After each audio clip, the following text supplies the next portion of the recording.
yang bikin kita nggak bisa nikmatin Tuhan. Rasa bersalah karena kehidupan masa lalu, dosa faktual. Ada anak saya juga akhirnya nggak mau ke gereja karena dia malu luar biasa gitu. Kenapa? Karena dia gay, ya juga gay. Terus saya bilang, lu waktu terima Kristus, lu yakin nggak bahwa dia mengampuni dosa lu di atas kayu salib? Iya sih. Tapi kalau gue ngeliat orang Kristen, seolah-olah Tuhan nggak ngampunin gue. Ya jangan lihat orang Kristen lah. Lihat orang mana kayak gitu. Iya beneran. Tapi lu percaya nggak? Jadi teman-teman, jangan pakai emosi belaka. Orang ini nyala-nyalain gue terus, biarin aja. Lu udah terima Kristus, dosa lu diampuni, lu datang, lu bikin dosa, lu bertobat lagi, datang, dosa lu diampuni. Dan jangan ulangin lagi. Udah, simple. Tapi karena banyak orang yang akhirnya nggak ke gereja gara-gara ada masa lalunya punya masalah. Berikutnya, kekeringan rohani karena kesibukan yang nggak ada habis-habisnya. Bahkan pelayanan, saya bilang teman-teman, jangan sampai pelayanan bikin teman-teman tidak lagi bersekutu dengan Tuhan. Jangan sampai. Berikutnya, dan penolakan ini orang ateis. Ya mereka nggak nikmatin Tuhan, bodo amat lah. Coba untuk ngejelasin, saya bilang itu kebodohan banget. Tapi hal-hal ini tuh bisa jadi menghambat kita nikmatin Tuhan. Yang mana yang ada dalam diri teman-teman sekarang? Dosa itu bisa menghambat kita nikmatin Tuhan. Gitu. Berikutnya,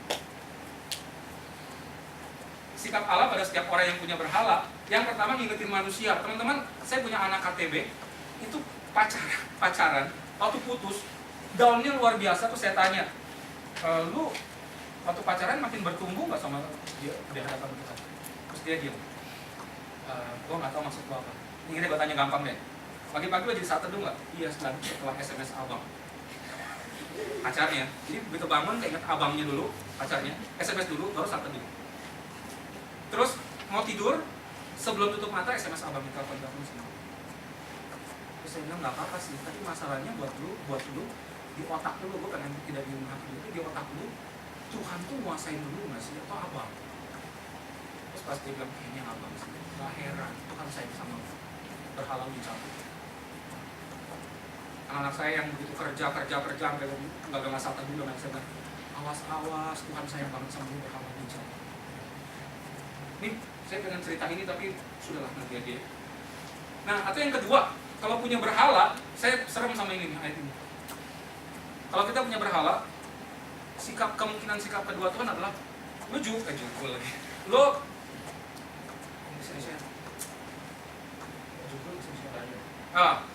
dibilangin nggak mau, auban. Lo bebal. Lo kasih tahu harus jangan begitu, lo bebal. Gua tinggalin aja, gua biar disiapin untuk hukuman. Jadi kalau lihat ada orang tinggalin Tuhan, suksesnya luar biasa, kesian. Beneran. Dia lupa, kayak Fir'aun, tinggal tunggu di hukum. Berikutnya, teman-teman. Jadi kalau simpulin yang tadi, sebelum kita dengan cepat membahas sesuatu yang katanya udah tahu, teman-teman udah tahu, kita bahas teknisnya tuh simpel aja. Tapi kita kesimpulan, ada dua jalan mencari kebahagiaan. Yang pertama spekulasi, yang kedua revelasi. Spekulasi itu menyusahkan diri, dan ketika kita berusaha mengejar kebahagiaan yang nggak pernah akan kita capai itu, kita lelah, stres, marah, dan lain sebagainya. Kenapa? Karena kita ngandelin berhala.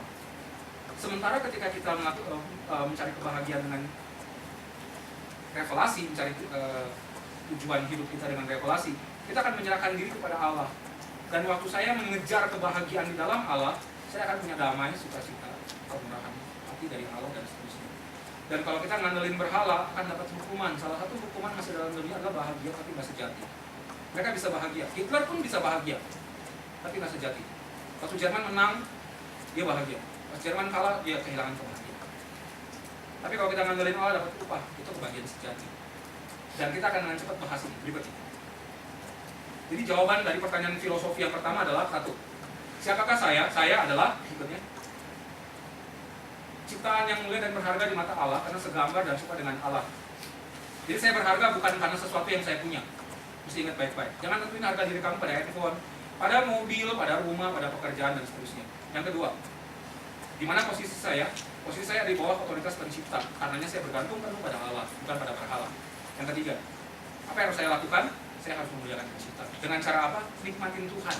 Nah sekarang teman-teman, bukan memprioritaskan Tuhan, dengan menikmati Tuhan dalam semua kegiatan saya. Berikutnya, dengan cepat.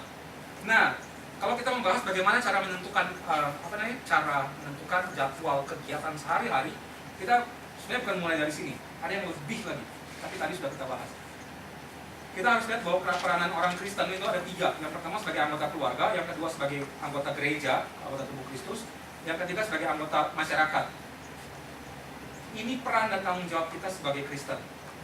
Yang mana yang lebih penting harus seimbang. Tiga-tiganya harus seimbang. Kalau kita gagal menyeimbangkan, kita akan ada dalam kestresan. Pasti stres. Kita sukses di sini nih, di pekerjaan. Keluarga kita ternyata pas amin. Pas ada yang sakit atau meninggal, kita nggak bisa sempat datang. Itu stres banget. Iya.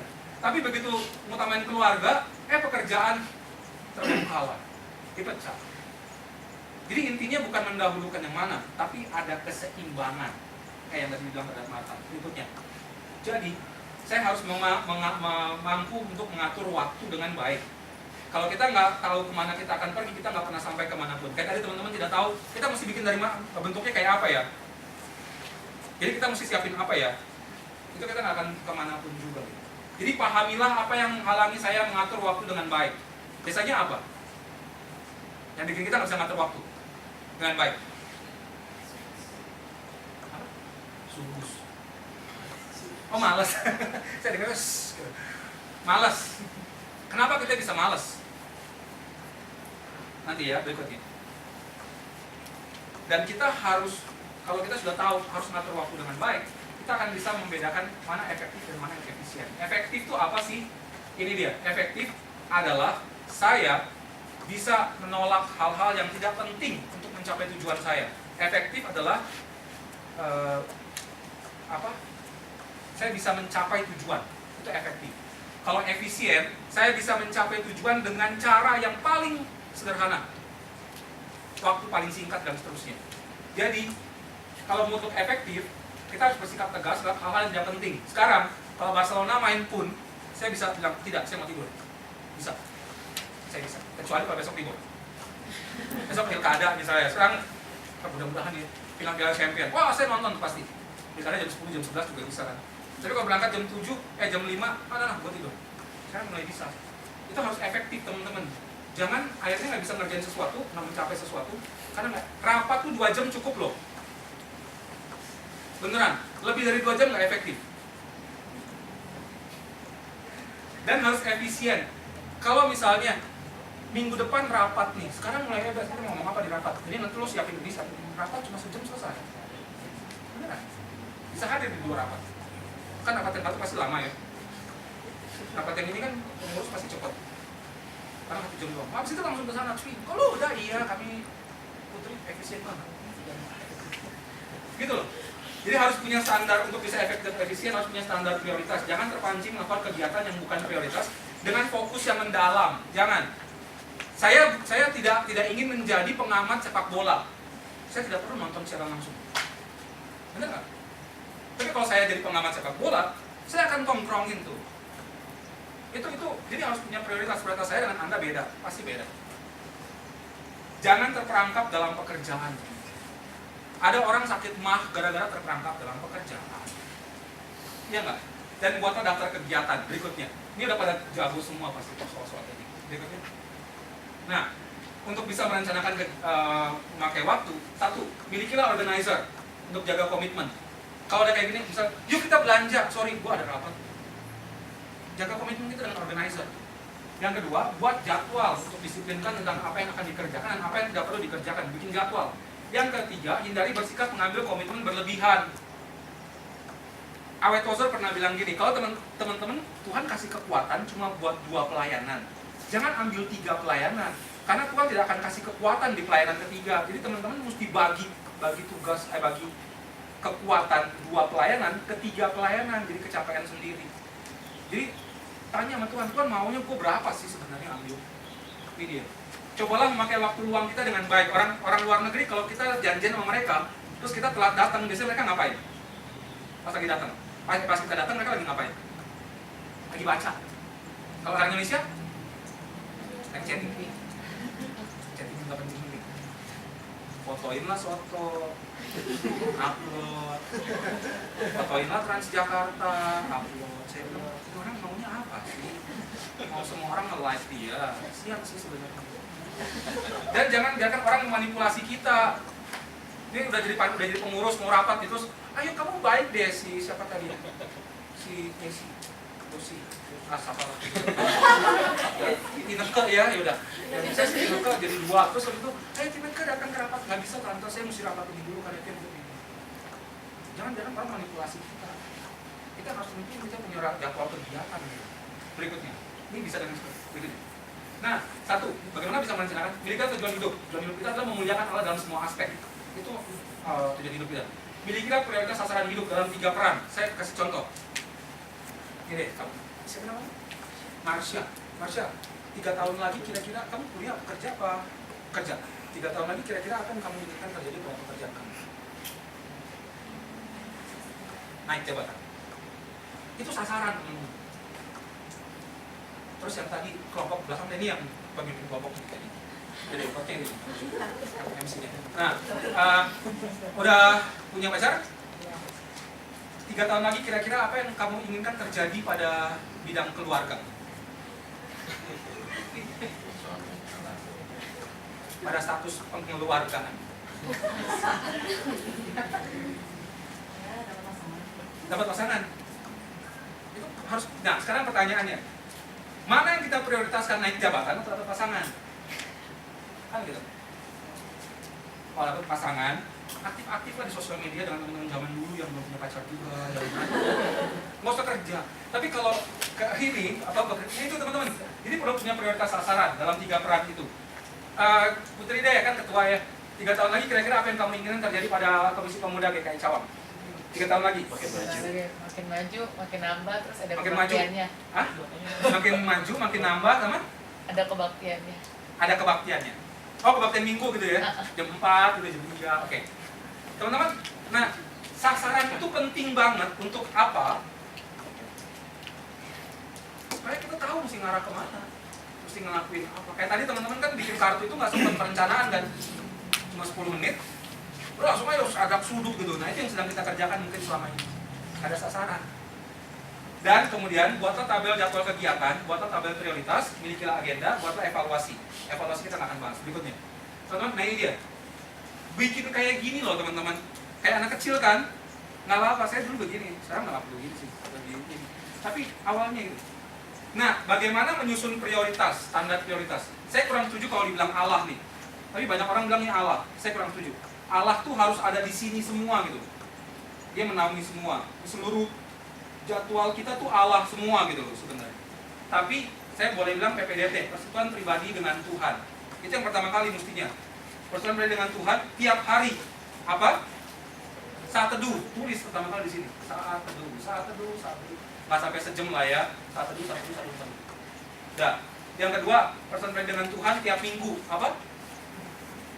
Kebaktian minggu, gereja.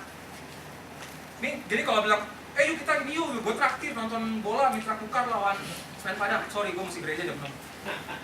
Itu, karena udah ada gini. Prioritas teman-teman harus ini loh, tiap minggu gereja. Kenapa orang Muslim mereka bisa prioritas kayak gitu? Tiap hari Jumat. Lagi enggak ke ini dulu. Dan orang Muslim tidak boleh lari kalau lagi mau sholat. Kalau lari kamu tidak diterima sholat. Kalau orang Kristen coba lihat mas-masan kan. Udah bab lah. Orang Muslim itu sebelum mulainya itu udah pada duduk panas-panasan gitu. Tapi jalannya juga santai. Coba lihat nanti perhatiin ada hari Jumat. Kenapa orang Kristen kayak gitu sih? Padahal kita Allah lebih mengasihi, lebih mengasihi kita dan memberi diri buat kita gitu. Kenapa kita nggak mengasihi Allah lebih dari mereka? Ya. Terus janji-janji, misalnya kayak gini nih, days out. Ini nggak sih retret atau apalah terserah, baksos. Nah terus yang berikutnya diri sendiri, tiap hari. Contohnya apa?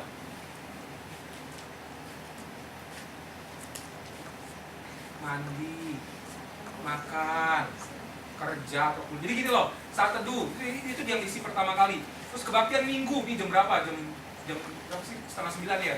Sini baktian minggu. Terus kemudian udah janji retreat hari Sabtu, days out jam segini, setelah udah. Terus baru diri sendiri tiap hari. Contohnya apa? Baru jam 6 sampai jam 7 mandi. Itu jam 8 makan, jam 8 jam 9 jalan kerja. Itu loh. Jadi kalau mengisi kolom-kolom ini, itu prioritasnya ini teman-teman. Diri sendiri tiap minggu contohnya apa? Nonton bola, rasanya. Ini kan, apa lagi? Kalian apa? Kalau cewek ke mall, iya. Refreshing itu perlu. Jangan bilang nggak perlu. Aristoteles bilang refreshing itu kayak gini. Anak panah, kalau kita kenapa ini? Anak panah, kalau kita beginiin, kita regangkan. Kalau habis diregangkan, mesti dibalikin lagi ke posisi lemes supaya bisa dipakai. Sama otak kita juga gitu kayak Aristoteles, kata Aristoteles. Kalau habis dipakai, harus diregangkan lagi. Dengan cara apa? Refreshing. Tapi refreshingnya yang menyenangkan Tuhan, jangan yang biasa-biasa. Iya, panti pijet lah. Refreshing tuh. Hai, diri sendiri janji-janji kalau cowok potong rambut sebulan sekali, ya nggak sih?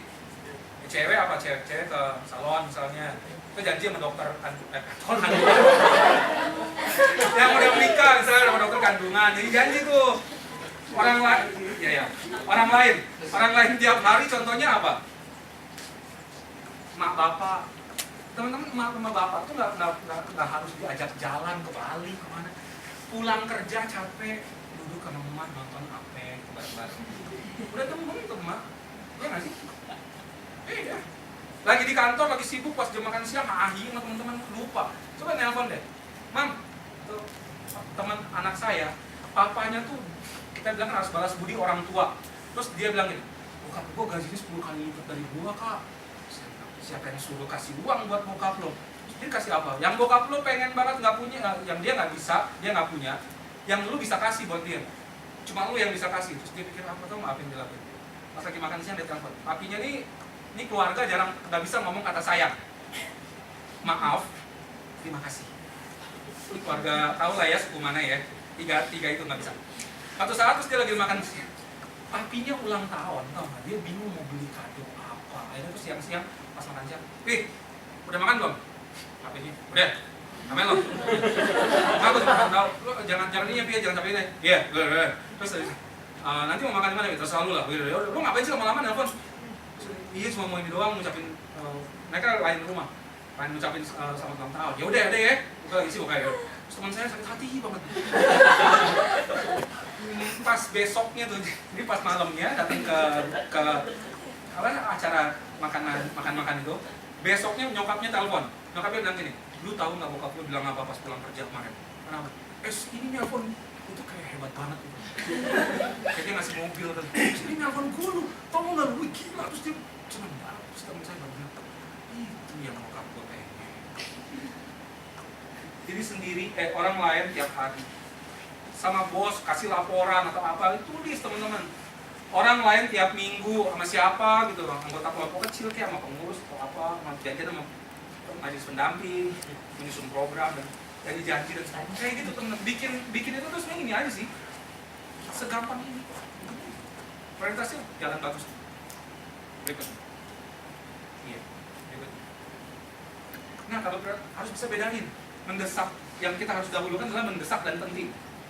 Kemudian kalau tidak penting mendesak dan tidak mendesak penting itu bisa dikompromi. Contoh tidak penting tapi mendesak. Misalnya kita lagi mimpin rapat si Putri misalnya, Putri lagi Pujan Mara ya. Lagi mimpin rapat, terus cowok yang dia suka tuh ngajak nonton. Terus udah diri di depan ruangan kaca itu kan. Udah lihat begini. Itu tidak penting tapi mendesak. Ngerti ya? Oh penting. Kan belum jadian. Terus kalau tidak mendesak tapi penting, contohnya apa? Teman-teman, kalau buat saya nih, nonton Barcelona di perempat final, semifinal, final itu penting buat saya. Tapi tidak mendesak. Saya tidak mati kok kalau misalnya, bener nggak? Saya nggak dipecat jadi fans Barcelona, enggak. Nah itu dia, tapi penting buat saya, buat kalian belum. Nah tidak penting, tidak mendesak, contohnya nongkrong gosipin orang. Nongkrong di Kokas, dulu saya pertama kali Kokas berdiri, saya kira, nongkrong di Kakus. Kokas, baiklah. Nah teman-teman, ini saya kasih contoh. Tapi ada dua hal yang sulit nih. Contoh gini, ini maaf ya Pak Ceri. Lo kalau mau bunuh gue habisin aja. Si Putri mau mimpin rapat, terus Putri tuh dia bilang tahun 2016 harus mulai tepat waktu Pak, dari hasil masukan Pak Amsa. Terus harus tepat waktu begini. Terus mulai rapat jam berapa Bud biasanya? Hari Sabtu saya jam 7 malam mulai rapat nih. Semua udah duduk, gitu. Putri juga udah duduk jam 7 kurang 5. Dia mulai jam 7. Terus jam 7 kurang 3 Putri tiba-tiba mulus luar biasa. Mulus luar biasa. Sekarang pertanyaan saya adalah, yang mana yang bisa didahulukan? Didahulukan. Teman-teman, dua-duanya sebenarnya penting dan mendesak. Tapi ada yang lebih penting dan lebih mendesak. Mimpin rapat, Putri bisa mewakilkan pada orang. Panggilan alam nggak bisa diwakilkan. Dulu ya, jadi jokes kami. Dulu satu orang pembicara, pendeta ST depannya gitu. Terus dia mau memimpin KKR. Terus kemudian ada teman kami dengar dia sakit. Jadi mau memimpin KKR-nya hari Sabtu, hari Jumatnya sakit gitu, diare atau apalah. Terus teman saya bilang ke teman yang lain gini, lu gantiin dia deh. Terus teman saya mikir, gila gue gantiin KKR sebanyak itu orang, gue nggak bisa lah. Gila lu, gue nggak serohani dia, lu mesti mimpin KKR. Enggak, lu gantiin dia sakit lah. Karena akhirnya Putri harus memilih yang penting, yang paling penting dan paling mendesak. Saya mimpin adalah wakilnya dulu. Terus sekretarisnya mimpin buka. Saya itu dia udah lega, baru buka.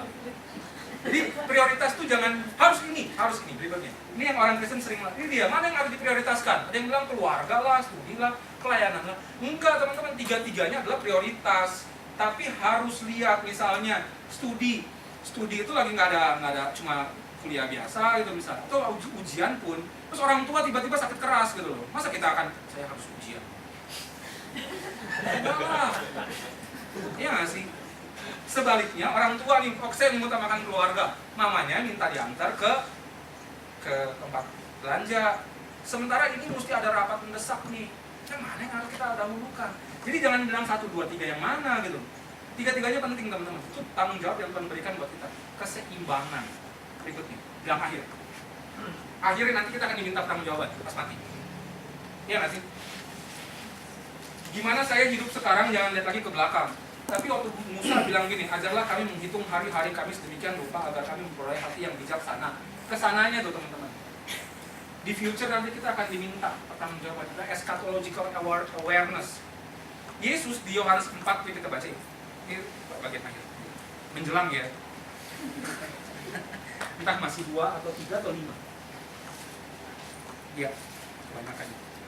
Yohanes pasal yang keempat ayat 34. Ini waktu Yesus baru-baru mulai pelayanan, dia ngomong kalimat ini waktu ketemu sama orang perempuan Samaria yang bukan yang murah hati, yang berdosa. Yohanes 4 ayat 34 bilang seperti ini. Makananku, kata Yesus kepada mereka, makananku ialah melakukan kehendak Dia dan yang mengutus aku dan menyelesaikan pekerjaannya. Makanan itu berarti yang dia butuhkan tiap-tiap hari. Tiap-tiap hari Yesus ingin melakukan kehendak Bapa dan menyelesaikan misinya di dunia. Dan di Yohanes 17 ayat yang keempat, Yesus bilang apa? Aku telah mempermuliakan engkau dengan menyelesaikan semua yang engkau inginkan aku kerjakan. Kalau kita mati, kita bisa ngomong, menjelang mati kita bisa ngomong gitu nggak ke Tuhan? Tuhan, saya udah menyelesaikan semua yang kau mau. Itu ada eschatological awareness gitu.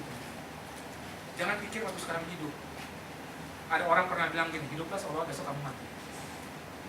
Tapi berjuanglah seolah-olah kamu masih lama mati. Nanti nggak? Nanti kamu akan berjuangnya di jalan Allah, di jalan Allah. Siratal mustaqim. Jalan yang lurus. Kalau udah mulai bengkok, balik lagi deh. Kalau saya juga sering bengkok, balik lagi deh. Yuk. Berikutnya. Nah, sekarang diskusi. Ini menjelang penutup. Diskusinya adalah apa yang sering menghalangi Anda memakai waktu dengan efektif dan efisien. Itu yang pertama. Ya, dia juga jangan terlalu banyak curhat. Apa yang sering menghalangi Anda menjalankan persekutuan pribadi dengan Tuhan? Solitude. Jadi saat teduh, ada nggak di antara teman-teman yang selama Januari baru 23 hari ini? Ada nggak yang saat teduhnya udah kocar-kacir?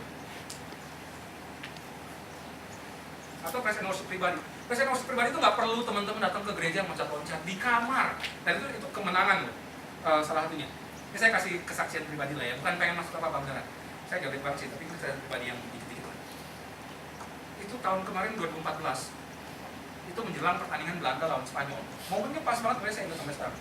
Saya udah janji, udah komitmen mau bangun jam 1:30 untuk nonton pertandingan. Kaget 1:30.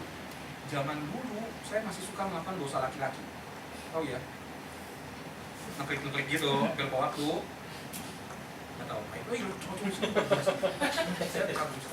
Nah, terus itu waktu bangun 1:30 2014, udah lama banget nggak lagi ngebuka itu. Ceteng, tiba-tiba timbulnya keinginan, entah kenapa. Terus mulai buka laptop, padahal dalam hati jangan Sam. Terus mulai ingat, beras orang memandang perempuan dan mengingat kalau buat zina dengan zina. Akhirnya itu keluar tapi nggak mempan. Terus mulai buka, terus mulai klik Mozilla Firefox, terus kemudian mulai ngetik. Tapi waktu ngetik, dengan semua ayat sudah mulai mental. Waktu ngetik itu, saya percaya nih Roh Kudus sayang banget dengan saya. Untuk ngetik itu, saya humming lagu. Bayangkan anak saya sampai nggak habis pikir. Ngetik hal porno, humming lagu rohani. Jadi sambil tahu kan? Our God is an awesome God, He reigns from heaven. Saya humming, terus ngetik porno, terus klik. Itu kejelekan Mbah Google. Udah jelas kita ngetik itu masih ada ditiumin gitu ya. Saya benci banget, dulu saya benci. Tapi sekarang waktu itu saya bersyukur ditiumin. Saya belum sempat buka. Pas saya baca mau ngeklik itunya, anunya itu ditiumin ini mau ngeklik. Tapi karena nikmatin lagu itu terus tiba-tiba kalau di kamar suka gitu. Saya ingat Our God is an awesome, nyanyi God He reigns from heaven above it. Itu diulang 2-3 menit. Setelah kemparan, Our God is an awesome God. Dan begini, ngapain tangan gua begini? Terus saya ngeliat ke Mozilla Firefox, ngapain mau buka kayak gini, itu saya close. Saya menang tuh, udah dosa lama. Tapi yang kedua ada bonusnya, dia menang lawan Spanyol. Itu tanda banget sih. Tapi benar-benar teman-teman, kalau kita dekat sama Tuhan, kita nggak akan ngelakuin dosa. Kalau kita ngelakuin dosa, karena cuma satu, itu lagi nggak dekat sama Tuhan. Ya, nah ada yang bilang gini, ini Pak Amsa mungkin tahu nih, pembicara-pembicara zaman dulu nih, rumusnya pembicara zaman dulu. Baca Alkitab dan berdoa akan mencegah kita berbuat dosa, atau dosa akan mencegah kita baca Alkitab dan berdoa. Kalau teman-teman saat teduhnya nggak beres, dosa apa yang lagi disembunyiin? Kalau lagi banyak jerawat, orang nggak kepengen deket terang ya, bener nggak sih? Iya nggak? Kayak banyak flek gitu. Pengennya di gelap-gelapan. Sama kita rohaninya juga gitu. Berikutnya, apa yang sering menghalangi Anda atau orang lain ya, teman-teman yang dulu sering ke pemuda sekarang nggak ke pemuda lagi, datang ibadah minggu dan atau ke persekutuan pemuda? Menurut kalian apa? Kalau nomor 3 nih hasilnya terkasih buat pengurus lah ya. Yang berikutnya, bagaimana Anda seharusnya memandang prioritas hidup dan memakai waktu Anda? Dengan cepat 15 menit aja cukup. Kelompok yang tadi berlima bring. Silakan. Kasih. Ini nggak usah dipresentasiin lah ya, dalam kelompok aja. Tapi untuk saling doain ya. Ntar pulang dari sini pada doain teman-temannya, tolonglah William supaya dia bertobat ya Tuhan, satu dulu lagi gitu, contoh. Kasihnya satu lagi. Itu contoh gitu lah.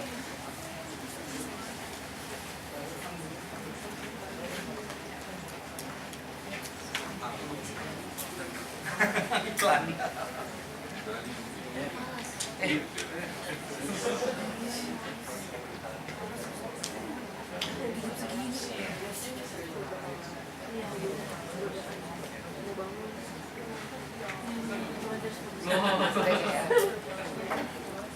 Janji nih hari ini jam berapa malam ketemu sama William. Biasa sering di situ. Biasa gitu. Paling sering sih berarti kan pulang kantor. Iya mbak tenang, pulangnya jam 6. Iya udah ya, benernya boleh banyak. Iya ya tenang. Sampai jam 8. Iya gitu. Dulu kemana tuh? Iya banyak. Padahal di janji.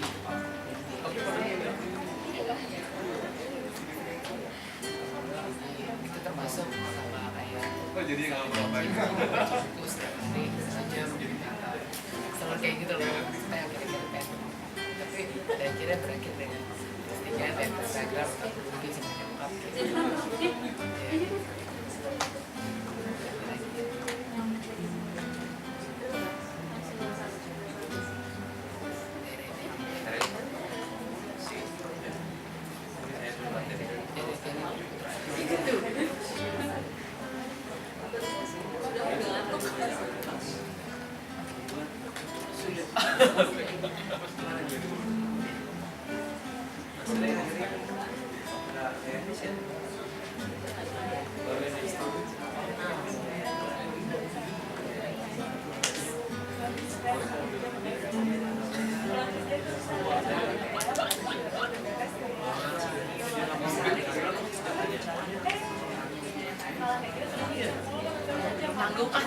tanggung ah.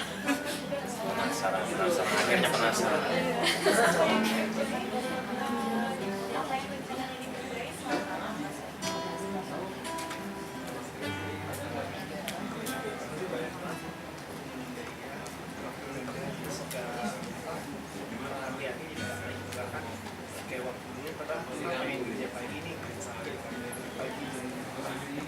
Akhirnya karena style TV kebiasaan dari kecil style TV film bagus, biasanya dia jam 9 aja tangguh aja sini aja. Terus pas udah jam 9, iya jadi sore, nonton lagi jam 9 jadi sore. Tapi untuk itu namanya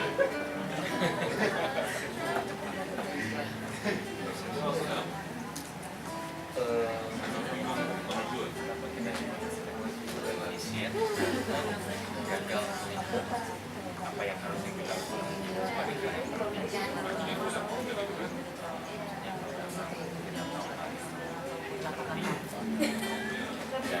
ya akan dibantu dengan dasar pasti akan kita kerjakan selarutnya kita nonton film gitu ya. Tapi kalau begitu sadar sok kerja dari GoPro pasti kita kerja juga walaupun mungkin jadi ingat itu gitu ya. Jadi bisa kurang lebih caranya bisa balik kita apa yang penting itu first thing first dan yang mungkin Ya apa makanya ayo. bisa Kayaknya begini ya.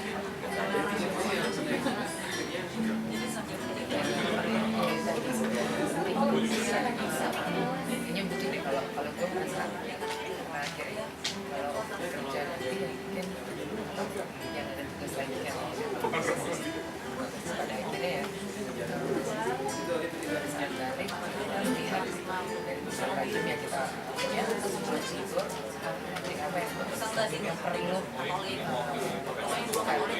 dan baik kadang-kadang yang tahu itu perlu tahu itu penting ya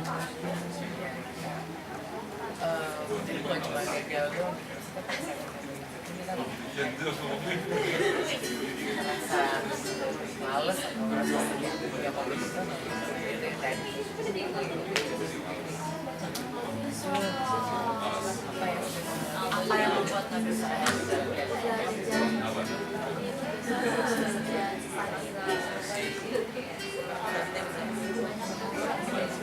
kalau ada kesibukan ya lagi kegiatan sesuatu yang senang ya sampai kumpul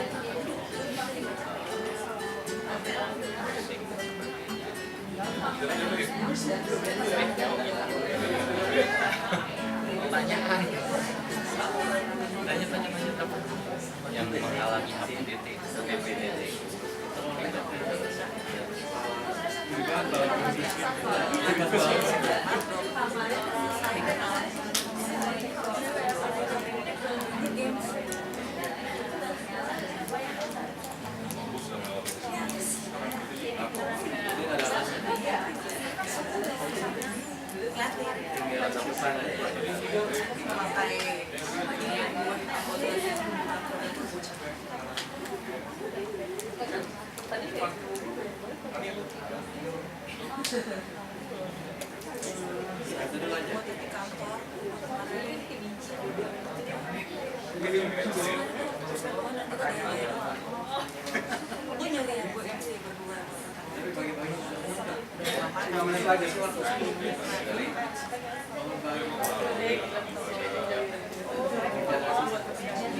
Kayaknya sih ngomong di sini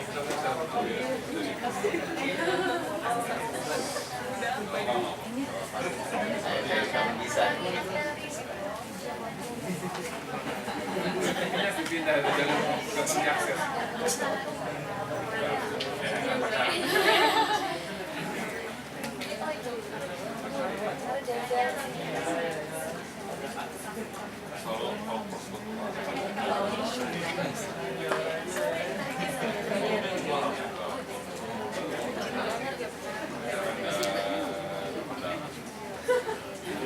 がまだ